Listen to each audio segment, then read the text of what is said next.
Hello दोस्तों, मैं हूं तुम्हारा मेंटर फ्रेंड मनीष पुरोहित और मैंने अपने इंडियन स्पेस रिसर्च ऑर्गेनाइजेशन के टाइम के कुछ एक्सपीरियंसेस एक वीडियो में शेयर किए थे तुम सभी दोस्तों के साथ। एक वीडियो में उस वीडियो पे मुझे तुम्हारा बहुत प्यार मिला, तो उसके लिए तो मैं तुम सबको थैंक्स बोलना चाहता हूँ। दूसरी बात, उस पर बहुत सारे लाइक्स भी आए हैं, काफ़ी लोगों ने उसको सराहा है। सबसे बड़ी बात उस पर यह थी कि मेरे पास तुम यंग जो बच्चे हैं जो कि इसरो के लिए सपना देख रहे हैं, इसरो में काम करना चाह रहे हैं, उनकी क्वेरीज खूब आई। तो दोस्तों मैंने सोचा कि क्यों न मैं उन क्वेरीज का आंसर एक वीडियो के थ्रू ही कर दूं।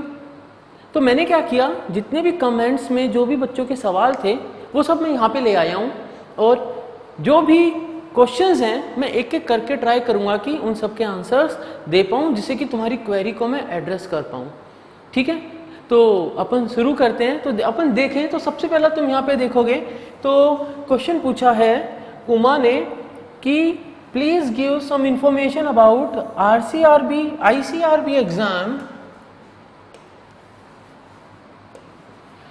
ICRB exam and its notification.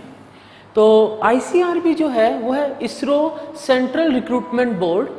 Central recruitment board जो है ये पैन इसरो जितने भी जो भी जॉब के नोटिफिकेशंस होते हैं, जो भी जॉब रिक्रूटमेंट का प्रोसेस होता है, वो यही बोर्ड देखता है। इसका नोटिफिकेशन जो है हाल फिलहाल में हर साल अक्टूबर के आसपास आता है और फिर अक्टूबर से नवंबर के बीच में तुम्हारे पास विंडो रहती है उसमें ऑनलाइन अप्लाई करने की। एंड जो एग्ज़ाम है वो अगले साल होता है। सो अगले साल होता है तो जैसे वो डेट बताई जाएगी, वो एग्ज़ाम फेब में होगा जैसे, तो फेब में तुम्हारा रिटन टेस्ट होगा। रिटन टेस्ट जो होता है उसके लिए एक सर्टेन कट ऑफ है। तो जैसे मान लो लेट्स अज्यूम कि मैं इलेक्ट्रॉनिक्स का एक स्टूडेंट हूँ और ICRB का नोटिफिकेशन आएगा अक्टूबर में। मैंने फॉर्म फिल करा, ऑनलाइन फॉर्म फिल करना है, नवंबर की डेट दी हुई होगी, विद इन दैट ड्यूरेशन तुमने फॉर्म फिल कर दिया। देन ऑलरेडी डिक्लेयर्ड है कि एग्ज़ाम किस दिन होगा। तो मान लो एग्ज़ाम होना है मान लो 10 या 12 फरवरी को अगले साल 2021 में। ठीक है, अभी तो कोरोना चल रहा है तो हो सकता है कि ये सब शिफ्ट हो जाए, बट मैं एक एग्जांपल दे रहा हूँ। तो उस एग्ज़ाम का जो एडमिट कार्ड और जो भी कम्युनिकेशन है, तो तुम जो डिटेल भरोगे ना उसमें ईमेल आईडी और जो भी कम्युनिकेशन तुम उसमें दोगे, भाई मेरे को यहाँ पे आप कम्युनिकेट कर सकते हो चीज़ें, वहाँ पे तुमको सारी डिटेल्स मिल जाएगी। रिटन एग्ज़ाम होगा। रिटन एग्ज़ाम जो है तो रिटन एग्ज़ाम का एक क्राइटेरिया होता है। क्राइटेरिया क्या है, मान लो कि 100 पोस्ट हैं फॉर 100 पोजीशंस, इसरो ने इलेक्ट्रॉनिक्स वाला जो ब्रांच है उसके अंदर एग्ज़ाम कंडक्ट करवाया, तो बच्चों ने अप्लाई किया। अब मैं मेरा एग्जाम्पल लूँ तो मेरे टाइम में तकरीबन जो एप्लीकेशन आई थी अक्रॉस दी ऑल स्ट्रीम्स तकरीबन 2.25 लाख या 2 लाख के आसपास थी, और जो सीट्स थी जिनके लिए रिक्रूटमेंट होना था वो 200 के आसपास रही होगी आई थिंक। इलेक्ट्रॉनिक्स की ज़्यादा नहीं थी, इलेक्ट्रॉनिक मतलब तीनों ब्रांचेस की मिला के, इलेक्ट्रॉनिक्स मैकेनिकल ऐसे सबकी मिला के तकरीबन 200 पोजीशन थी और 2.25 लाख के आसपास जो था वो बच्चों ने अप्लाई किया था। तो जो पहला स्टेज होता है उसमें क्या होता है कि आप रिटन टेस्ट लिखते हो एंड देन परफॉर्मेंस के अकॉर्डिंग उसके अंदर आपका सिलेक्शन होता है। अब उसमें भी दो बातें हैं। अगर इसरो ने पहले से सोच रखा है कि भाई ये पर्टिकुलर कट ऑफ रखेंगे, 80 सवाल आते हैं, तो उन्हें पहले डिसाइड कर लिया होगा भाई 80 सवाल हैं तो इतना जो स्कोर आएगा बच्चे का वो कट ऑफ रखेंगे। लेकिन इफ़ इन केस जो बच्चे अपीयर हो रहे हैं, मान लीजिए उनने सोचा हुआ था कि भाई अगर 100 बच्चे अप्लाई करते हैं तो 60 को अपन सेलेक्ट करेंगे जिनके नंबर इस पर्टिकुलर लिमिट से ऊपर होंगे। अब हुआ क्या, उससे ज़्यादा नंबर आए नहीं बच्चों के नंबर कम रह गए। तो वो क्या करते हैं, टॉपर का लेते हैं स्कोर और टॉपर के स्कोर के 60% के अंदर जितने बच्चे हैं उनको सेलेक्ट कर लेते हैं नेक्स्ट राउंड के लिए। कब करते हैं, जब उनको जितने बच्चे चाहिए उतने बच्चे एग्जिस्टिंग क्राइटेरिया से नहीं मिले। ठीक है, रिटन एग्जाम के बाद जो either of the two criterias use करके जो इसरो को मिले स्टूडेंट्स, उनको फिर कॉल होता है इंटरव्यू के लिए। इंटरव्यू के लिए जो कॉल हुआ है उसके अंदर भी इंटरव्यू का भी परफॉर्मेंस मैटर करता है। उसमें भी ये मान के चलो कि 60% के आसपास तो इंटरव्यू में भी आपको परफॉर्म करना पड़ेगा, नहीं तो आपको इंटरव्यू में भी कॉल जो इंटरव्यू के बाद है वो आपका कॉल कन्वर्ट नहीं होगा। तो ICRB जो है वो ये पूरा रिक्रूटमेंट प्रोसेस देखता है। अब यहाँ पे एक चीज़ जो है बहुत इंपॉर्टेंट मैं तुम दो बच्चों को बताना चाहता हूँ कि इसरो के अंदर अलग अलग तरीके की ओपनिंग्स निकलती है, क्योंकि आगे अपन चलेंगे तो आएंगे क्वेश्चंस, मैं तब और डिटेल बताऊंगा। लेकिन जैसे अभी बता दूं कि एक मैंने यहाँ पे एक और मेरे को क्वेश्चन आया हुआ है एक बच्चे का कहीं होगा ऊपर या नीचे कहीं होगा कि एमटेक वाला जो स्टूडेंट है, एमटेक के स्टूडेंट के लिए क्या प्रोसेस रहता है। तो अगर इसरो ने स्पेसिफिकली एमटेक के बच्चों के लिए मांगा है तो तुम सीधा अप्लाई कर सकते हो, क्योंकि ये मैं बता रहा हूँ ना, आईसीआरबी का जो रिक्रूटमेंट प्रोसेस है वो सेंटर स्पेसिफिक कैसे, जैसे मान लो जो मैं बेंगलोर सैटेलाइट सेंटर में था, अब बेंगलोर सैटेलाइट सेंटर में स्पेसिफिकली कुछ पोजीशंस ओपन हुई है जो कि एमएससी फिजिक्स का रिक्वायरमेंट है, तो अखबार में नोटिफिकेशन ही आएगा कि इसरो के सैटेलाइट सेंटर को बेंगलोर में जो है उसको एमएससी फिजिक्स के बच्चे चाहिए, and then they will tell you the criteria कुछ ऐसा रहता है कि सीजीपीए 6.54 या कुछ ऐसा एक नंबर देते हैं, वो तो that is clearly mentioned on the website of ISRO कि इससे ज़्यादा सीजीपीए होना चाहिए और शायद एग्रीगेट 60% से ज़्यादा होना चाहिए।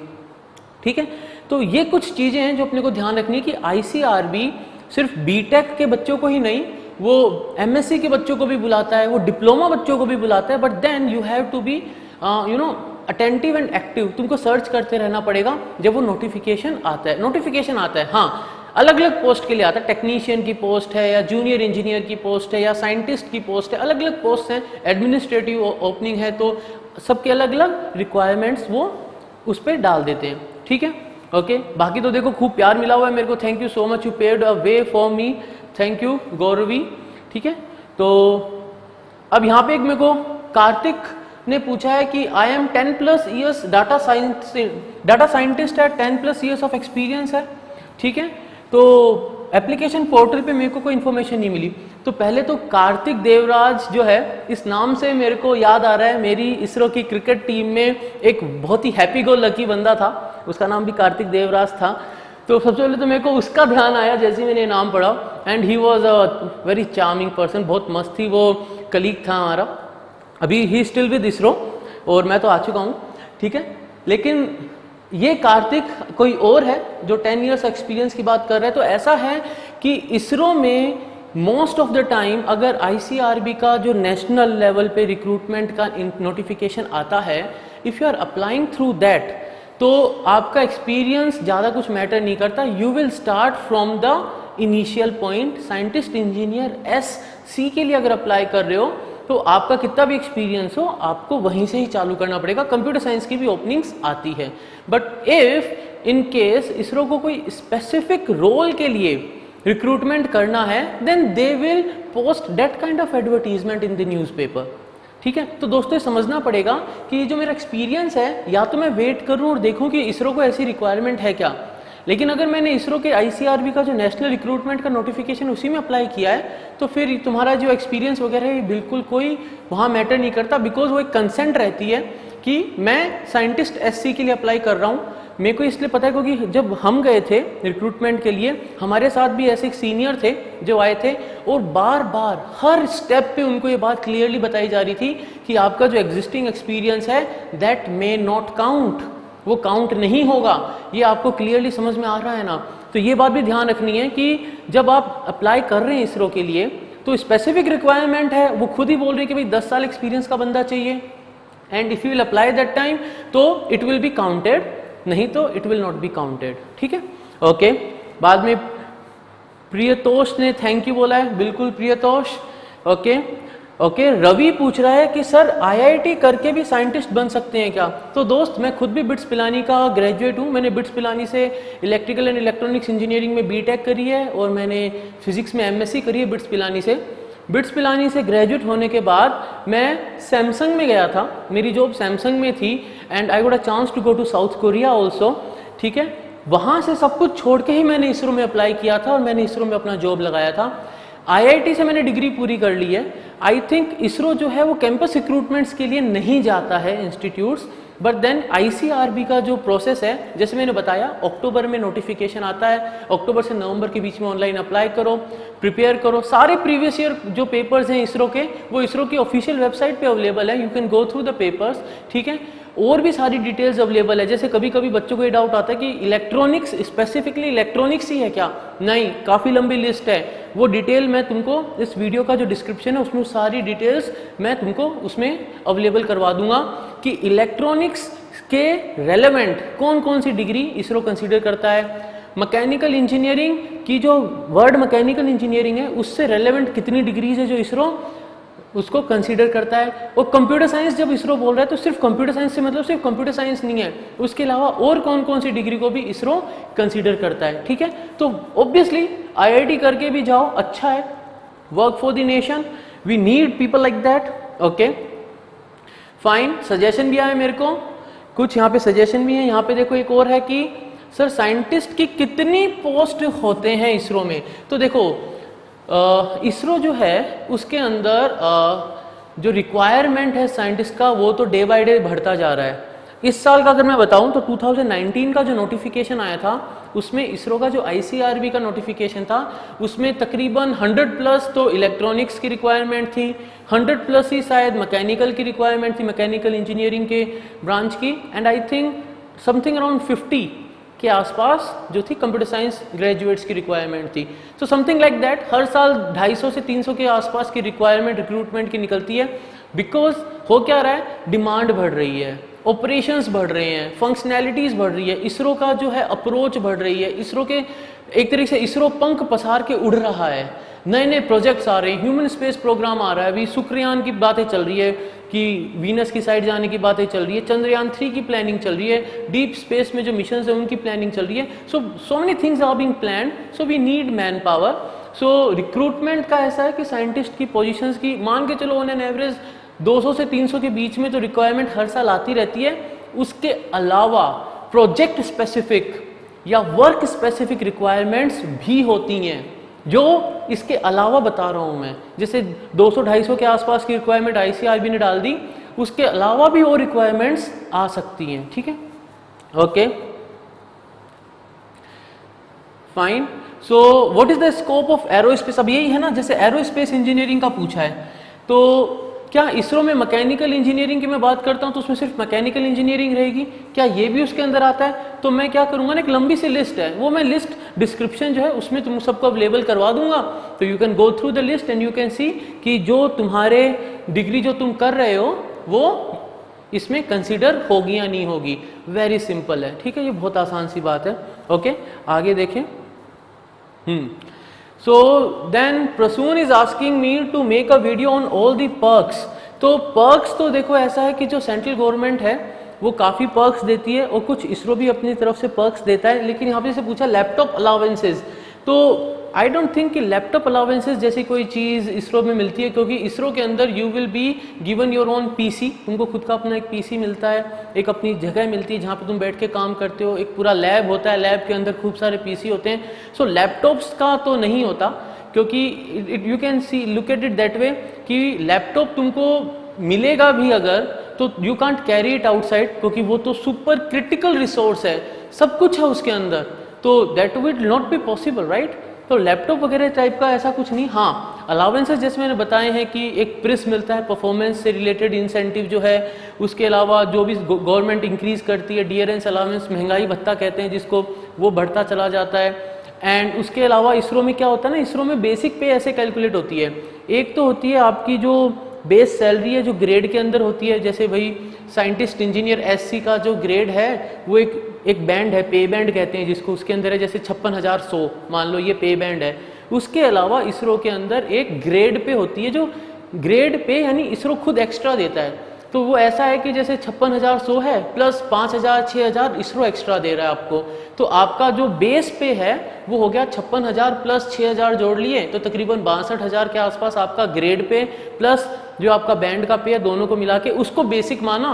फिर उसके ऊपर आपको एचआरए मिल रहा है। एचआरए जो है वो सिटी वाइज है, भाई बेंगलोर में है तो एचआरए ज़्यादा है क्योंकि बेंगलोर बड़ा शहर है, लेकिन हो सकता है अगर आप इसरो के कोई दूसरे सेंटर में जा रहे हैं जो बड़े शहर में नहीं है, वहाँ पे आपको एचआरए जो है वो कम हो जाएगा।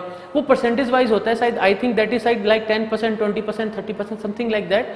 तो वो भी सारी डिटेल जो वो तो एक सेंट्रल गवर्नमेंट का एक टेबल होती है जो कि मैं वो भी डिस्क्रिप्शन में अवेलेबल करवा दूंगा, you can go through that. उसके अलावा क्या होता है इसरो के अंदर, मे भी इसमें आएगा क्वेश्चन आगे कि घर मिलता है क्या या आप घर ले सकते हो क्या। बिल्कुल, इसरो के क्वार्टर्स हैं, अच्छे काफ़ी लंबे बड़े चौड़े क्वार्टर्स हैं, पूरी इसरो की कॉलोनी है, यानी वहाँ पे सब साइंटिस्ट लोग, सीनियर साइंटिस्ट और एंट्री लेवल बच्चे लोग जैसे अपन जाते हैं तो सब वहाँ पे रहते हैं। और वो जो क्वार्टर्स हैं, अगर आप उन क्वार्टर्स को लेते हो तो आपको HRA नहीं मिलेगा, क्योंकि HRA का मतलब होता है हाउस रेंट अलाउंस। वो जब मिल रहा है जब आप इसरो के बनाए हुए क्वार्टर्स में नहीं रह रहे हो और आप अपने हिसाब से कहीं बाहर रेंटेड हाउस पे रह रहे हो या बाहर आप कहीं दूसरे घर में रह रहे हो, तब आपको HRA मिलता है। अगर आप इसरो का क्वार्टर यूज़ कर रहे हो तो आपको HRA नहीं मिलता है। लेकिन अच्छे बड़े लंबे चौड़े घर बने हुए हैं इसरो के, बिल्कुल। मैं तो बेंगलोर की बात कर रहा हूँ, ठीक है। Okay, science with junior scientist has said that nice video sir will be there in next 2 years। I will be really happy for that, ठीक है। Okay, you appeared as one of the best mentor for me, thank you Shreyansh, बिल्कुल। Okay, Anish ने पूछा था, यहाँ पे थोड़ा दिख नहीं रहा, इसने पूछा why you leave ISRO, video बनाइए इस पे। बिल्कुल, तो इस पे मैं वीडियो बना दूंगा अनीश, बिल्कुल, क्योंकि काफ़ी बच्चों को लगता है कि भाई आपने इसरो क्यों छोड़ा। देखो यार दोस्तों, क्या होता है ना, कभी कभी कुछ क्रेजी जो सपने होते हैं ना, कुछ डिटर्मिनेशन वाली चीज़ें होती है, कुछ परस्यूट्स होती हैं, उनको फॉलो करना होता है, क्योंकि लाइफ तो अपने को एक ही मिली है। इसरो मेरा एक बहुत बड़ा सपना था जो मैंने कॉलेज लाइफ में ही देख लिया था कि हाँ मुझे इसरो जाना है। मेरे कॉलेज लाइफ का जो फाइनल ईयर था उसमें जो मेरा प्रोजेक्ट था वो भी कहीं ना कहीं चंद्रयान से रिलेटेड था, that I was work doing during my final year in my engineering. जब मैं बिट्स प्लानिंग में कर रहा था तो मेरा जो वो प्रोजेक्ट था वो भी चंद्रयान से रिलेटेड था और मैं बहुत ज़्यादा पैशनेट था कि मेरे को इसरो जाना है और it was like a declared thing कि मैं तो इसरो ज्वाइन करूँगा। And then I appeared for the exam. Samsung में मेरा जो प्लेसमेंट था वो कैंपस प्लेसमेंट था, तो ऑन कैंपस तो हर बच्चा जॉब लगाता ही लगाता है। बट देन जैसे इसरो का रिक्रूटमेंट का आया, so I applied for the ISRO, मैं इसरो चला गया। इसरो में मैंने काफ़ी मन से काम किया, I was part of many projects, काफ़ी सेटेलाइट्स का आई वॉज पार्ट, जो अपने नाविक अभी आया है IRNSS, उनकी सेटेलाइट्स में solar panel fabrication, my work was in solar panel fabrication. Power systems group जो है उसके अंदर मेरा पोस्टिंग हुई थी सैटेलाइट सेंटर में इसरो में। खूब काम किया, कुछ अच्छे प्रोजेक्ट्स भी थे, टेक्नोलॉजी डेवलपमेंट प्रोजेक्ट्स का भी मैं पार्ट था। I was like really happy. But then कभी ना कभी कहीं ना कहीं आपके मन में कुछ ऐसी चीज़ होती है जो थोड़ी सी क्रेजी होती है, ठीक है, मैं तो ये कहूँगा कि क्रेजी होती है। तो उस क्रेजी परस्यूट को मैं फॉलो करते करते यहाँ आ गया हूँ जहाँ पे अब मैं एक तरीके से मेंटरशिप ऑफर करता हूँ बच्चों को। जैसे तुम सब मेरे दोस्त लोग हो, अभी तुम मुझसे सवाल पूछ रहे हो तो मैं उनका जो आंसर कर रहा हूँ। ऐसे मेरे पास एक काफ़ी बंच ऑफ वानर सेना है, तो मैं उन वानर सेना का सेनापति हूँ अभी, और हम काफ़ी मस्ती करते हैं, पढ़ते हैं, सीखते हैं, चाहे वो पाइथन की कोडिंग हो, चाहे वो IIT JEE की प्रिपरेशन हो, मेडिकल की प्रिपरेशन हो, छोटे बच्चों को पढ़ाना, साइंस प्रोजेक्ट बनाना, तो ये सारी चीज़ें जो हैं अभी मैं ये करता हूँ। तो that's why I left ISRO. But ये मत सोचना कि इसरो के काम में मज़ा नहीं है, ऐसा नहीं है। इसरो के काम में बहुत मजा है, क्योंकि तुम इसरो में कुछ ऐसा काम कर रहे हो जो काम इस वक्त तो बाकी इंडिया में कोई और कर ही नहीं रहा होगा। ऑब्वियसली धीरे धीरे जैसे प्राइवेट फर्म्स उसके अंदर आ जाएगी तो ये कह सकते हैं कि इसरो की जैसी और भी कंपनियां आ गई है। हाल फिलहाल में तो तुम जो काम करोगे इसरो में जाके वो वन ऑफ द क्लास वाला काम होगा, ठीक है, फाइन। देन हाँ, जैसे ये पूछा इस बच्चे ने कि sir can a geologist work at ISRO, ठीक है, I am 12th pass and want to pursue BSc geology. तो देखो ऐसा है कि स्पेसिफिकली ICRB का जो रिक्रूटमेंट का आता है उसमें जियोलॉजी या S टाइप के जो है रिक्वायरमेंट नहीं आते, ये प्रोजेक्ट स्पेसिफिक रिक्वायरमेंट है। तो इसके लिए मैं ये भी नहीं कह सकता कि नहीं होगा, आई कांट से दैट कि नहीं होगा, हो सकता है कभी रिक्वायरमेंट आए, but then it's not a very general thing, it's not a very general thing, क्योंकि इसरो जो है उसका हर तरीके का ही काम है ना, सैटेलाइट बनाने का काम है, सैटेलाइट के डेटा को रीड करने का काम है, भाई सैटेलाइट के थ्रू तो सिटी प्लानिंग होती है, ठीक है, तो वो भी तो काम इसरो का ही है, ठीक है। तो मैं ये नहीं कह सकता कि you can't work, but then it is a very specific thing. इसके लिए what I will do, I will provide you some relevant links where you can go and explore, ठीक है, वहाँ पे जाके तुम एक्सप्लोर कर सकते हो। ओके, HRA DA TA मैंने बता दिया इसके बारे में।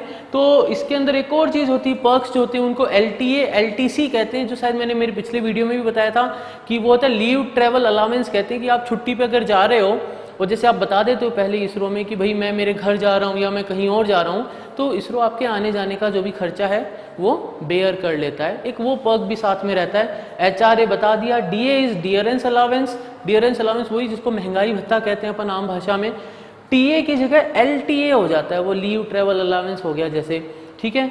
और आपके आने जाने का जो खर्चा भाई वो तो सारा पार्ट ऑफ द सैलरी रहता है, वो सब रहता है, कोई 10%, 11%, 30% से मिला के, कुल मिला के आप ये मान लो इस वक्त इसरो के अंदर एंट्री लेवल पे आपको 90,000 के आसपास मिलेगा। लेकिन वही है, टैक्स वगैरह लगा के या आप जो भी अपनी सेविंग्स वगैरह करते हो तो you can easily get in hand 70+, वो आपको आराम से पर मंथ मिल जाता है। ठीक है, तो इस क्वेश्चन का भी आंसर हो गया। पर्क्स क्या मिलते हैं, बिल्कुल। इसरो के क्वार्टर्स कैसे होते हैं, एज आई टोल्ड कि क्वार्टर्स काफ़ी अच्छे बड़े स्पेशियस क्वार्टर्स होते हैं। आप इसरो के क्वार्टर्स लोगे तो आपको you are not entitled for HRA। ठीक है, सो मच इंस्पिरेशन, बिल्कुल, थैंक यू अभिषेक। ठीक है, please make more videos on ISRO regarding ICRB, so that's what I am making here, rather than making a ICRB video on ICRB, मैं doubts में ही तुम्हारे वो सारी चीज़ें डिस्कस कर लेता हूँ। ठीक है, क्या हम कोई अपना घर ले सकते हैं?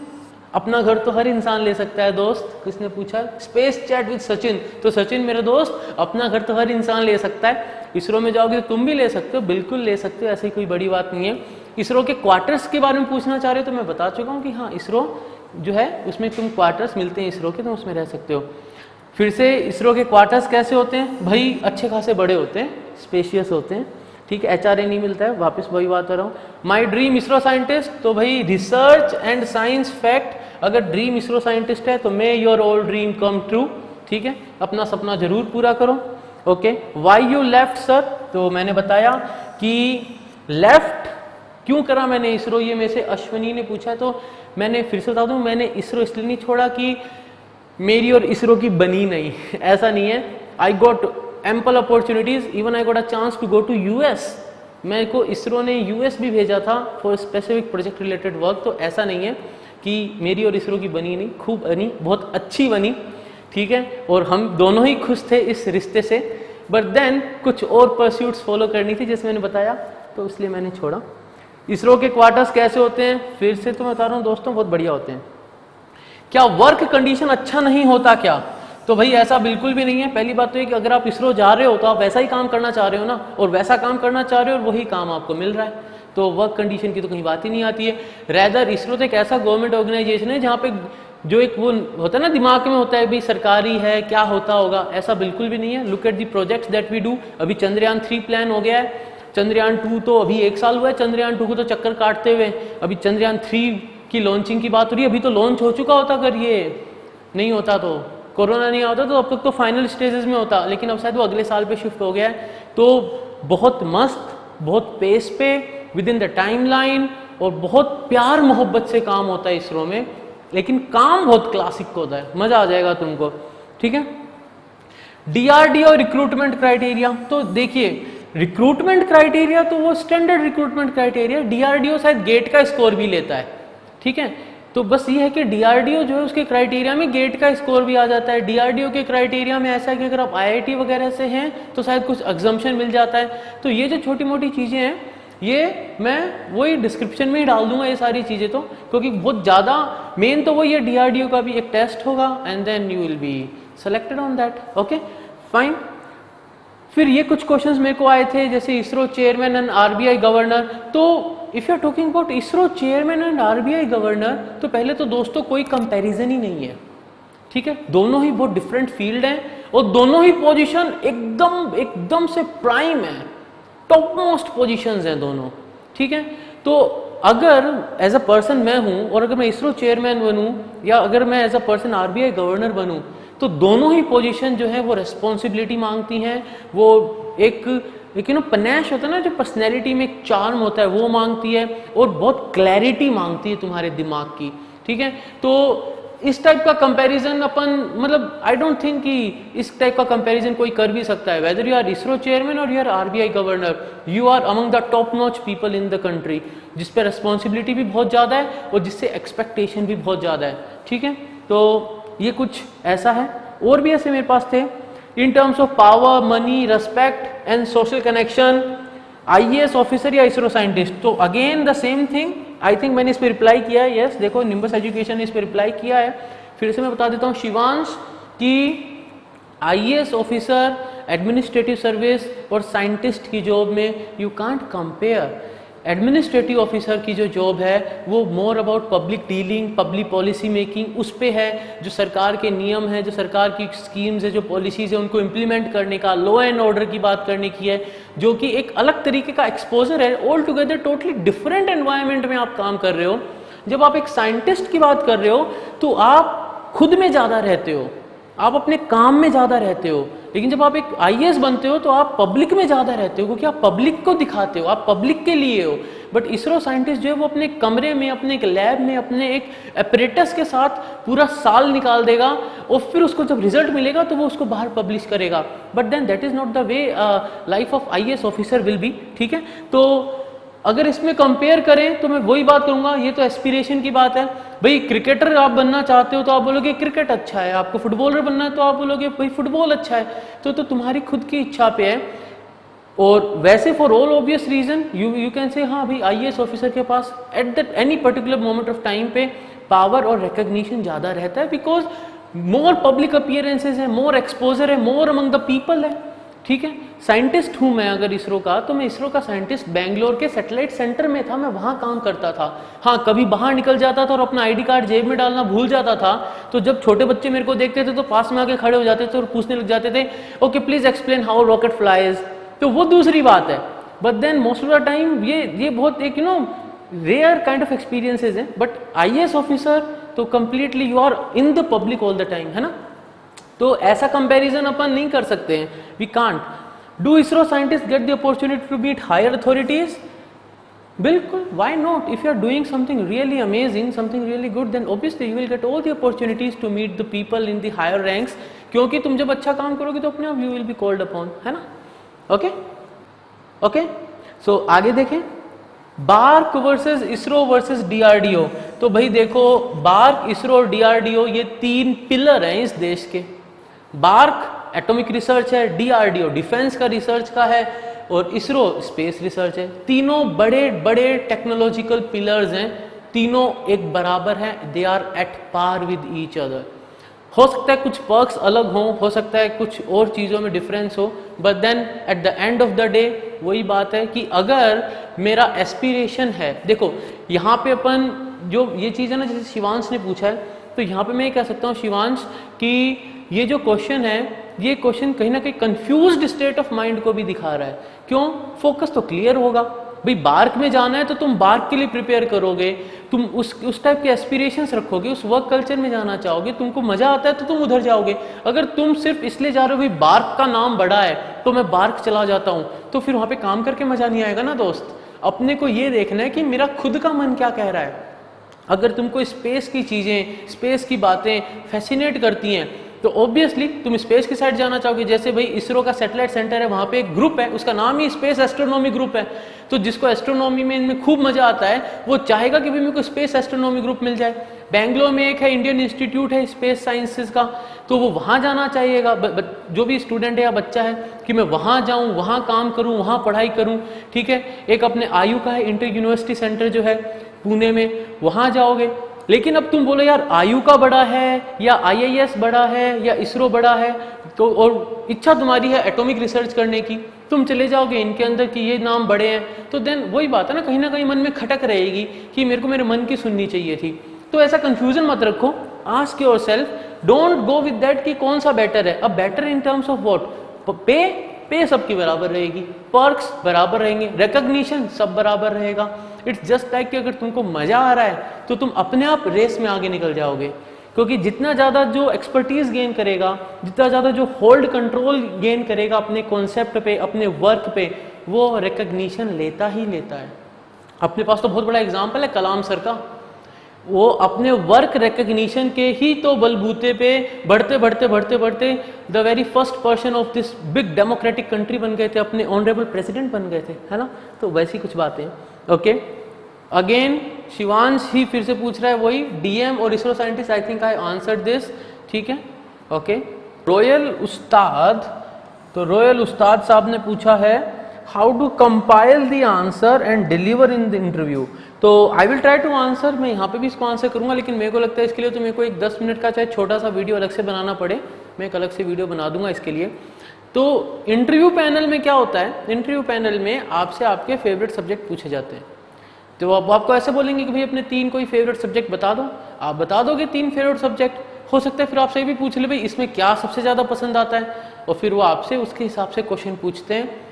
क्वेश्चंस जो हैं, आगे आने वाले जो क्वेश्चंस हैं, वो क्वेश्चंस आपके आंसर पे डिपेंड करते हैं। तो कभी कभी क्या होता है, जैसे कोई क्वेश्चन पुटअप करा गया, जैसे मैं मेरा एक्सपीरियंस बताऊं तो सिंस मैंने बीटेक भी करी हुई थी और मैं एमएससी फिजिक्स भी था, तो मेरे से पूछा गया कि भाई फिजिक्स करिए, फिजिक्स में कौन सा सब्जेक्ट ज़्यादा पसंद आया।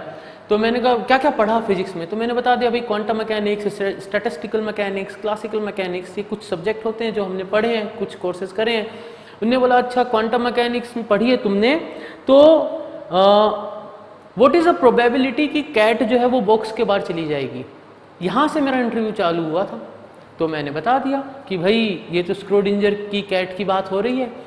अब मेरा अगला जो क्वेश्चन था, उनने बोला था स्क्रोडिंजर की कैट की बात हो रही है, क्या बोला था स्क्रोडिंजर ने, तो मैं स्क्रोडिंजर का बताने लग गया। फिर स्क्रोडिंजर की इक्वेशन आ गई, वहां पे मैंने मेरे आंसर में बोल दिया कि अगर अपन एक 1 डायमेंशनल पोटेंशियल वेल को माने, तो उनने बोला 1 डायमेंशनल के अलावा भी हो सकते हैं क्या, मैंने कहा हाँ भाई 3 डायमेंशनल हो सकता है। तो उनने बोला बताओ क्या चेंज आएगा 3 डायमेंशनल पोटेंशियल वेल में। तो जो मेरा इंटरव्यू था उसमें जो अगला क्वेश्चन था वो मेरे एग्जिस्टिंग आंसर से था, और जो मेरा सबसे पहला क्वेश्चन था वो बहुत सिंपल था। इसलिए you have to prepare that way कि जब तुम पैनल को फेस कर रहे हो तो अपना आंसर टू द पॉइंट और क्रिस्प बोलो। जितना ज़्यादा तुम उसके अंदर वर्ड्स डालने की कोशिश करोगे ना, कभी कभी अपने को क्या लगता है ना कि बड़े बड़े वर्ड्स डालूंगा तो I will be able to impress, obviously you will be, लेकिन वो जब हो पाएगा जब तुम उन बड़े बड़े वर्ड्स को भी एक्सप्लेन कर पाओ। क्योंकि मेरा जो इंटरव्यू था वो स्क्रोडिंजर की कैट से चालू होता होता स्टैटिस्टिकल मैकेनिक्स पे पहुंच गया, और क्वेश्चन मेरे सामने आ गया कि एंट्रोपी, एनसेम्बल, उन पे मैं पहुंच गए थे वो मेरे इंटरव्यू में। वो मेरे से पूछने लग गए थे कि बड़े लोहे के एक बॉल को गर्म करोगे तो बताओ एंट्रोपी चेंजेस में क्या क्या कंसीडर होगा।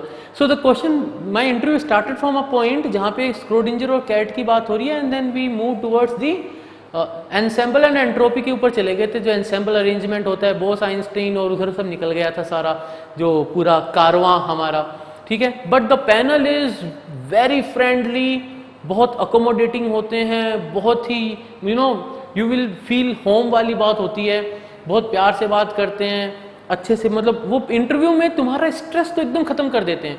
लेकिन कुछ बहुत जैसे टिपिकल उनकी बातें ऐसी हैं कि they don't appreciate spelling errors. भाई जैसे तुमको कुछ नहीं आ रहा और तुमने बोला कि सर जैसे मैं बोलूं कि स्टैटिस्टिकल मैकेनिक्स, तो बोलेंगे नो इसको हटाओ, वापस लिखो, पूरा लिखो। बोर्ड मिलता है पूरा बकायदा, ग्रीन बोर्ड या ब्लैक बोर्ड होता है, then with the help of chalk you have to explain, ठीक है। कभी कभी बोलते हैं भाई पेपर पे लिख के बता दो, बच्चा बोलता है सर मैं थोड़ा सा कॉन्शियस हो रहा हूँ, तो इतना भी वो मान जाते हैं, ठीक है। तो बहुत ही अकोमोडेटिंग पैनल होता है, बहुत प्यार से बातें करते हैं, सब सीनियर होते हैं, सब बड़े बड़े एक्सपीरियंस्ड होते हैं, सब खिलाड़ी महारथी होते हैं फील्ड के, तो ब्लफ भी नहीं करना होता उनके सामने, ठीक है, ओके। और जो पैनल होता है उसमें जैसे मेरे पैनल में if I am remembering correctly तो शायद 9 साइंटिस्ट बैठे थे मेरे पैनल में, 9 साइंटिस्ट का एक पैनल था सामने, और कुछ तो सैटेलाइट सेंटर के ही थे, कुछ दूसरे सेंटर से भी आए थे। इसरो के खूब सेंटर्स हैं, अहमदाबाद में है, हैदराबाद में है, उधर केरला में त्रिवेंद्रम में है, खूब सेंटर्स हैं इसरो के। तो सब सेंटर से कुछ एक सेंटर से भी और भी आए थे एक्सपर्ट्स, एंड कुल मिला के बहुत ही प्लीजिंग वो होता है एक्सपीरियंस। अब जैसे इसमें एक और मेरे को एक पॉइंट याद आ रहा है इंटरव्यू पैनल से रिलेटेड, ऐसा लगता है कभी कभी कि भाई अगर मेरा इंटरव्यू बहुत जल्दी खत्म हो गया तो हो सकता है मैं सेलेक्ट ना हुआ हूँ, और कभी कभी ऐसा लगता है कि यार बहुत ज़्यादा लंबा चल गया यानी मैं पक्का सेलेक्ट हो जाऊँगा। ऐसा कुछ भी नहीं है, टोटली डिपेंड करता है कि तुम कैसा आंसर दे रहे हो। अगर तुम टफ क्वेश्चन का आंसर नहीं दे रहे हो तो तुमसे थोड़ा सा सिंपल पूछेंगे, और सिंपल पूछेंगे, और सिंपल पूछेंगे, जब तक कि उनको पक्का नहीं हो जाएगा ना कि हाँ इस बच्चे को आ ही नहीं रहा है, ये बच्चा नर्वस नहीं है, इसको आ नहीं रहा है, वो तब तक तुमसे पूछेंगे। तो हो सकता है तुम्हारा इंटरव्यू तो लंबा चले लेकिन तुम सेलेक्ट ना हो।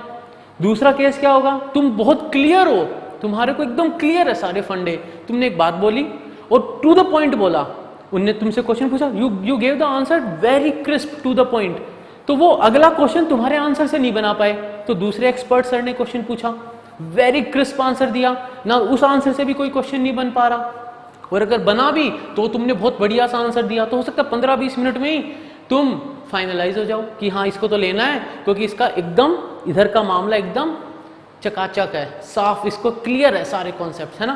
तो कुछ ऐसे एक्सपीरियंसेस रहते हैं, ठीक है। Okay, so I think this is all. ये थे कुछ जो डाउट्स थे जो मैं तुम बच्चों के जो मेरे सामने थे, जो आई वांटेड टू एड्रेस। तो मैं सोचा कि कमेंट्स में अगर मैं लिखूंगा और सब रहेगा तो यू मे और may not be able to track कर पाओ, उसको रख पाओ, फॉलो बैक कर पाओ। That's why I have recorded this video. And और पूछ लेना, और भी कोई डाउट्स हो तुम्हारे, और भी कुछ हो तो I will be very happy to help you guys, ठीक है।